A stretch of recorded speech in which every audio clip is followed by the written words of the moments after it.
এক জেলে সমুদ্রের তীরে মাছ ধরছিলেন।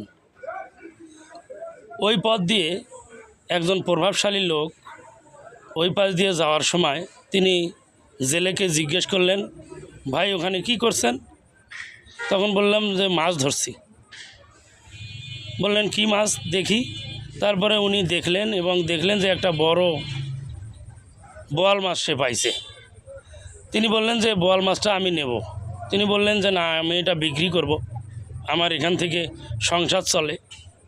তিনি বললেন যে না, আমাকে নিতেই হবে। তিনি জোর করে জেলের কাছ থেকে মাছটি নিয়ে তিনি চলে যাইতে ধরলেন।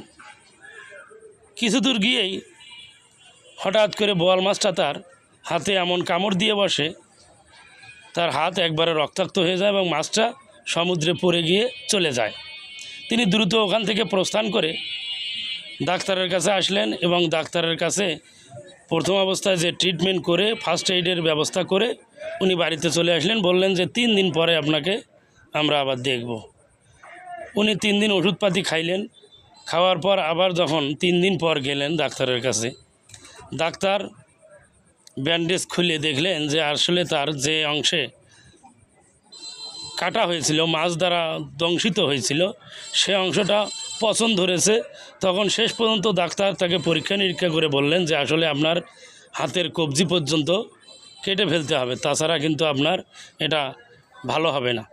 শেষ পর্যন্ত বিভিন্ন চিন্তাভাবনা করার পর কবজিটা কাটার সিদ্ধান্ত নেওয়া হয় এবং কবজিটা কেটে ব্যান্ডেজ ট্যান্ডেজ করে দেওয়া হয় এবং ওখান থেকে চলে যান। 3 দিন পর আবার যখন লোকটা চলে আসলেন ডাক্তারের কাছে, আবার দেখলেন, ব্যান্ডেজ খুলে দেখলেন যে আসলে যেখান থেকে কাটা হয়েছিল আবার সেখানে বেশি করে ঘা সৃষ্টি হয়ে উপরের দিকে চলে যাচ্ছে।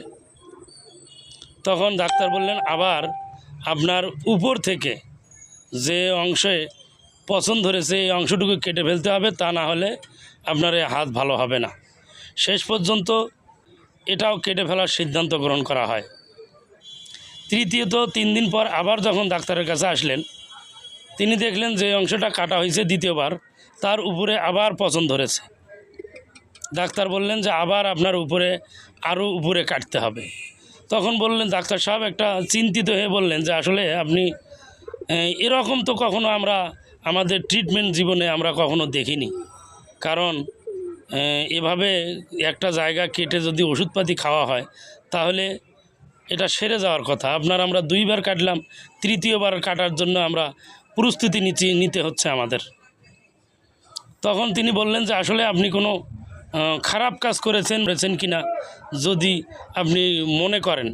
তখন তার মধ্যে ও লোকটার হঠাৎ করে মনে হয়ে গেল যে আসলে আমি এক জেলের কাছ থেকে যে মাছটা নিয়েছিলাম এই মাছটা থেকেই কিন্তু ক্ষতির সৃষ্টি হয়েছিল। অতএব এই লোকটার কাছে তো আমি টাকাও দেইনি, জোর করে মাছটা নিয়েছিলাম।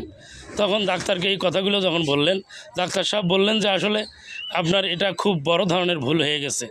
আপনি ওই জেলের সাথে দেখা করেন, জেলের সাথে দেখা করে আপনি টাকা দেন, না হয়তো ক্ষমা চেয়ে নেন, তাছাড়া আপনার হয়তো পরের দিকে বাঁচা সম্ভব হবে না।